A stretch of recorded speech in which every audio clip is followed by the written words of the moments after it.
Que el Señor te bendiga ricamente. Le saluda su amigo y hermano Esgin Calderón Valverde desde el Ministerio Casa de Oración en Pérez Celedón, San José, Costa Rica. Bienvenido a este análisis gramatical hoy con Mateo 8:18. Antes de iniciar el análisis gramatical, déjeme invitarlo a suscribirse a mi canal de YouTube. En segundo lugar, invitarlo para que explore el diccionario digital, excavadigital.com. Ayúdenos a evangelizar compartiendo este video en tus redes sociales. La palabra de Dios dice: mi pueblo perece por falta de conocimiento, Oseas 4:6.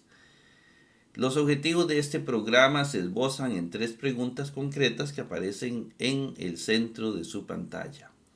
La primera: ¿qué dice el texto bíblico, la parte exegética? Haremos una traducción de Mateo 8:18 de la manera más objetiva posible, evitando mutilaciones de cualquier especie. Obviamente nos valdremos de los trabajos realizados por Nestle y Alan. El segundo objetivo es qué quiere decir el texto bíblico, la parte hermenéutica. Para eso utilizaremos el método teológico llamado histórico gramatical, con un gran énfasis en la parte gramatical.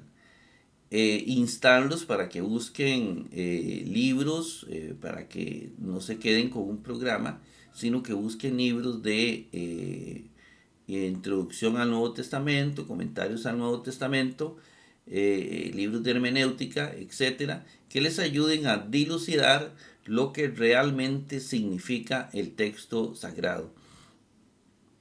El tercer objetivo es responder a la pregunta: ¿qué me dice el texto? La perícopa que hemos elegido es la parte teológica.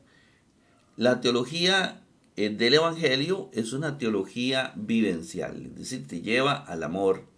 Si una teología no te lleva al amor, si no te lleva a una vivencia cristiana del amor, será una teología tal vez de cualquier cosa, menos teología del Evangelio.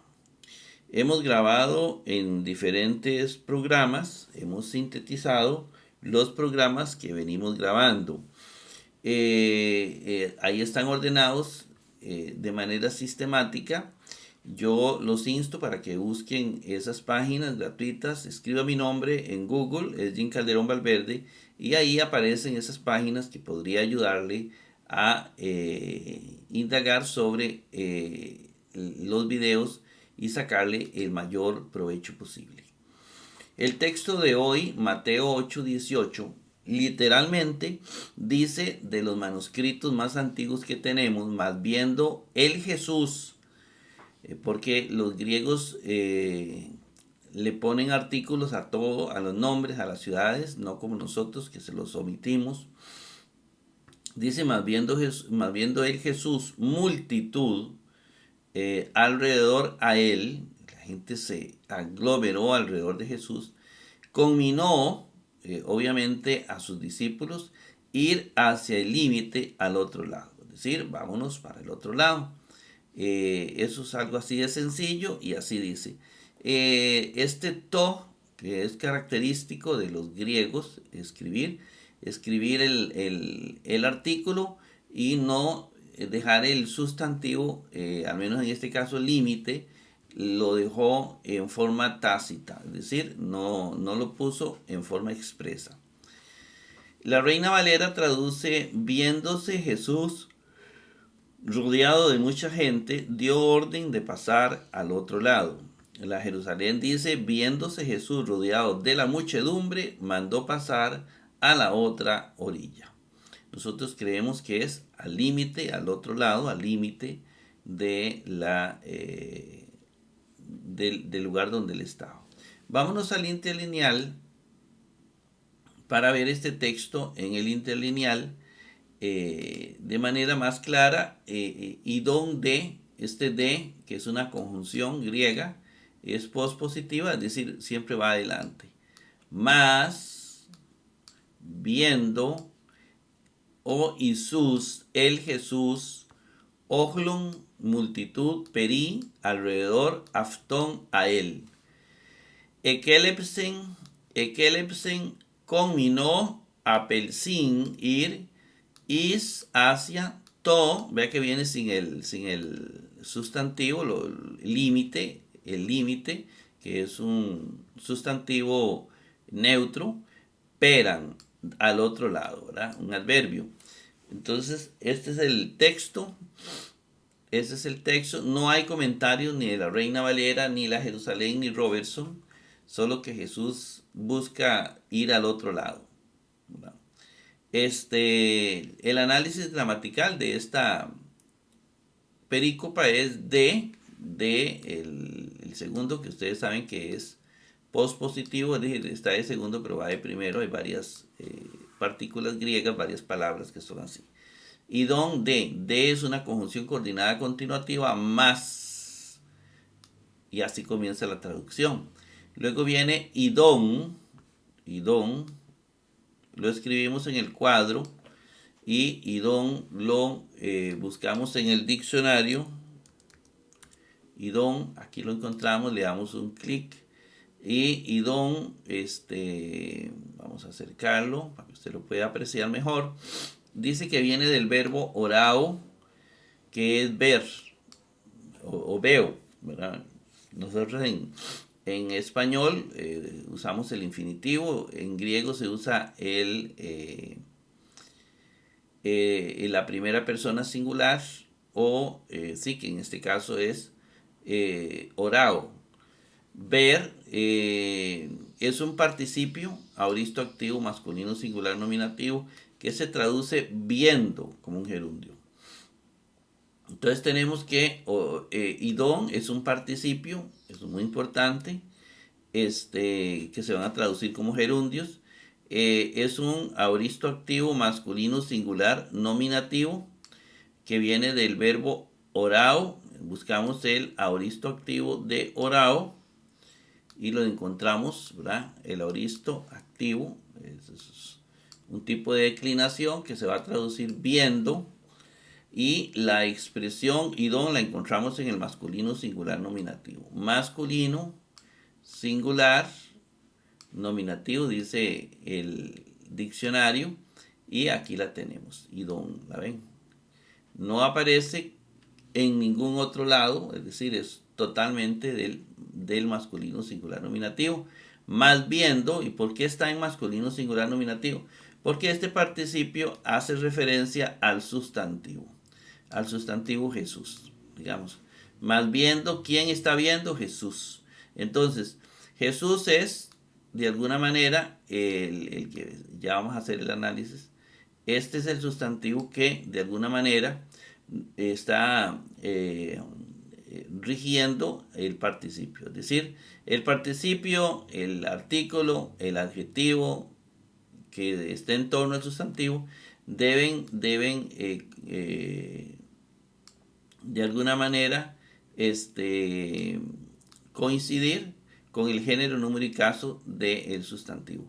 Si el sustantivo masculino singular nominativo, el artículo tiene que ser masculino singular nominativo, y por ende el participio tiene que ser masculino singular nominativo igual el adjetivo, ¿verdad? Eso se llama concuerda, ¿verdad? Concuerda en género, número y caso. Ahí yo creo que pasamos a la segunda.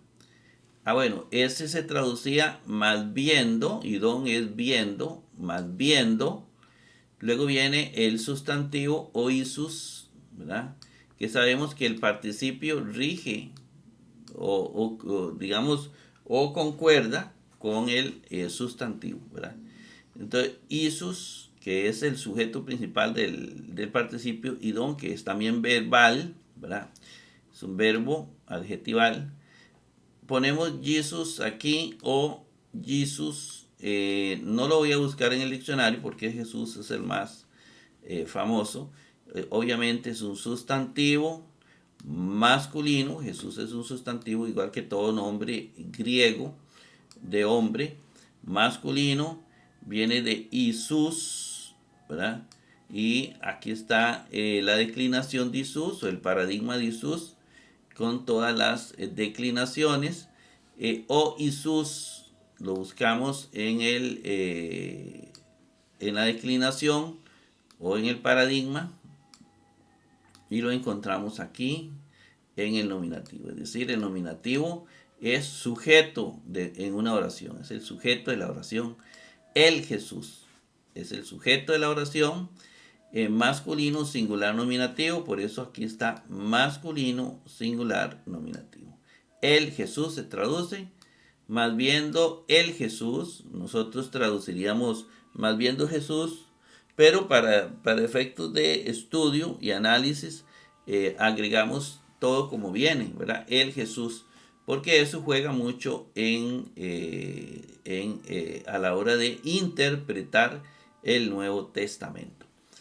Oglon, viene Oglon, lo escribimos en el cuadro comparativo y obviamente lo buscamos en el diccionario. Oglon.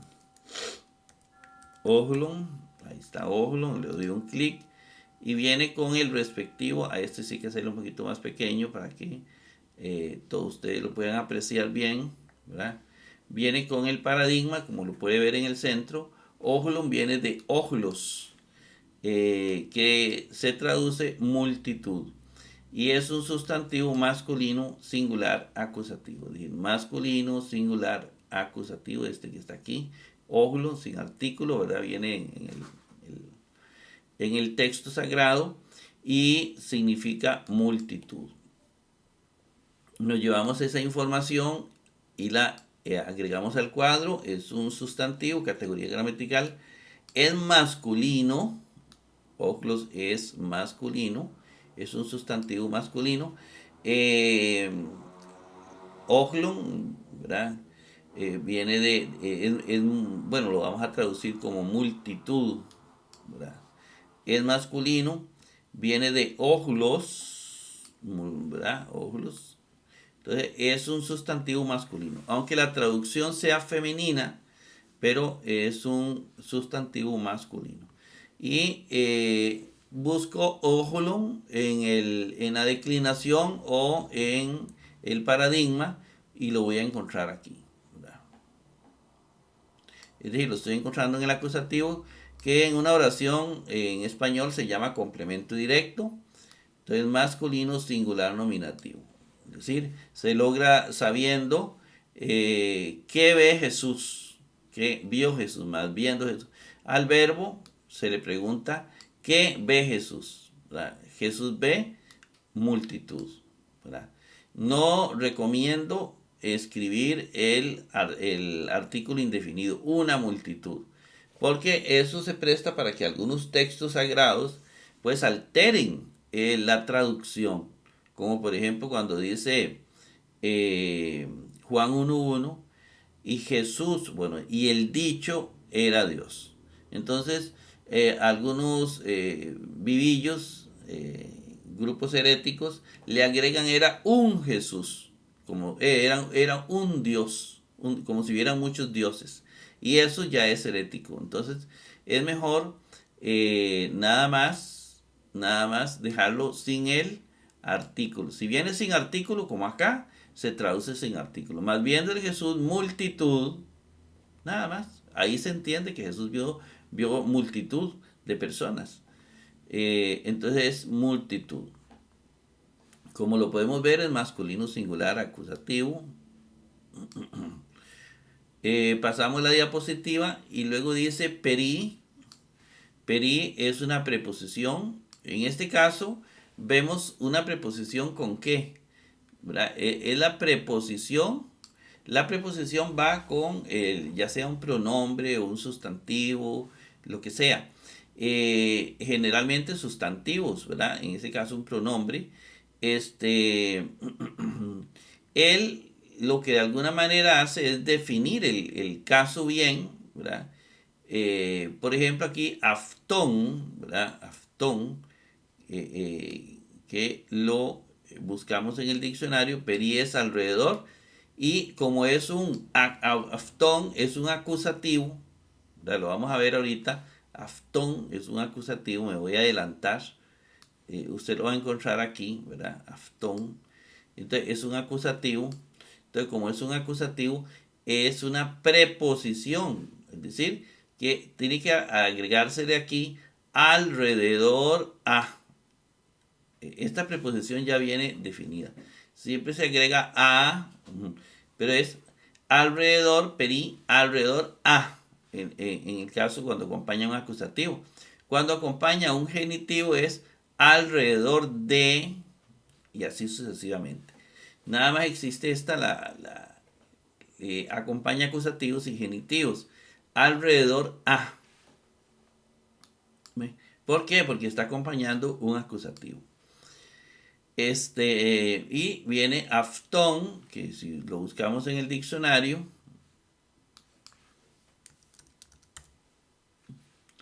aftón viene de aftos, él, ella, ello, es un pronombre personal masculino singular acusativo que se traduce a ella, a él o a ella, pero en este caso se va a traducir alrededor a, porque viene peri, ¿verdad? Que es la preposición que lo va a acompañar. Bueno, aftón es un pronombre personal que viene de aftos, él, ella, ello, y no tiene que pasarse todavía, aftos, y vamos a buscar aftón, que ya lo encontré aquí, ¿verdad? Alrededor a él, ¿verdad? Alrededor a él, porque aftón es él, alrededor a él. Y ahí lo tenemos. Luego sigue el verbo ekelepsen. Ekelepsen lo escribimos en el cuadro comparativo, lo buscamos en el diccionario.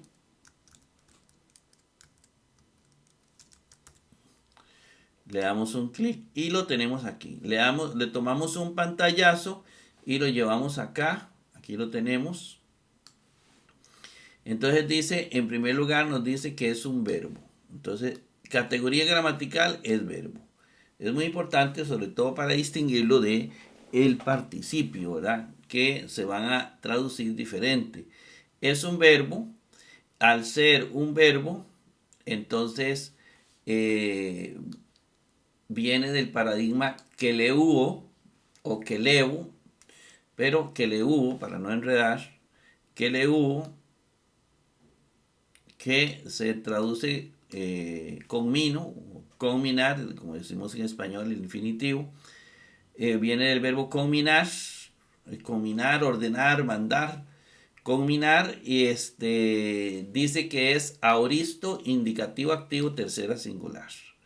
Aoristo, indicativo activo, tercera singular. Entonces buscamos el paradigma activo de queleo. Aquí está el paradigma activo de queleo. Aquí falta dos tiempos, que es el perfecto y pluscuamperfecto. Lo corté aquí porque ya entendemos que todo el paradigma son 6 tiempos. Dice que es un aoristo indicativo activo, que está esto de voz, color amarillo, y tercera persona singular. Del aoristo indicativo, es decir, que es esto y esto.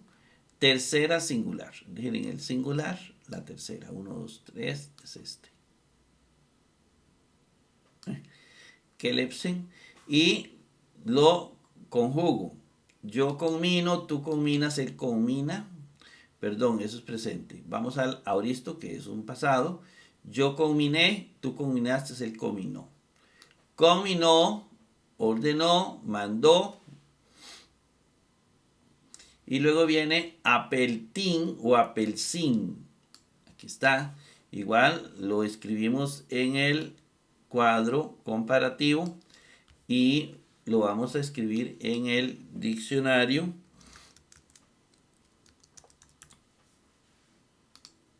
Y apeltín viene de apérjome, que es el verbo ir. Es un verbo en aoristo infinitivo activo. Como es infinitivo, entonces también ir. Como si fuera presente infinitivo también. Los dos infinitivos se traducen igual. Entonces, nos traemos el pantallazo para acá. Primero, que viene del verbo apérjome, es decir, ese es el paradigma, viene de apérjome, del verbo ir. Luego, en segundo lugar, es un verbo, categoría gramatical, aoristo infinitivo activo, y se traduce ir. Entonces, este verbo, busco el verbo apérjome en voz activa, apérjome en voz activa, y la forma la encuentro en el auristo tiempo, auristo modo infinitivo, digo, sí, infinitivo, y entonces auristo infinitivo sería ¿verdad? Porque ahí se intersecan. Apelsin, que es ir, nada más, ir, así se traduce, ir. Pasamos la diapositiva y esto va todo junto. Isto, perán. Bueno, perán no, pero isto, sí, perán también va junto, pero más que todo esta isto, porque is es una preposición. Las preposiciones acompañan el sustantivo. Is es una preposición con acusativo. Entonces, to es, ¿qué me está diciendo? Que to es acusativo, ¿cierto? Me está diciendo que todo es acusativo. ¿Por qué? Isto, porque van a aparecer dos to, ¿verdad? Dos to. Ya me está diciendo que es acusativo. ¿Ve? Isto. Pero no me dice cuál es el sustantivo. No me dice cuál es el sustantivo. Entonces, isto, ahí aparece to. Es un artículo, lo combinó ir hacia él, y ahí viene un sustantivo que era obvio dentro del vocabulario griego.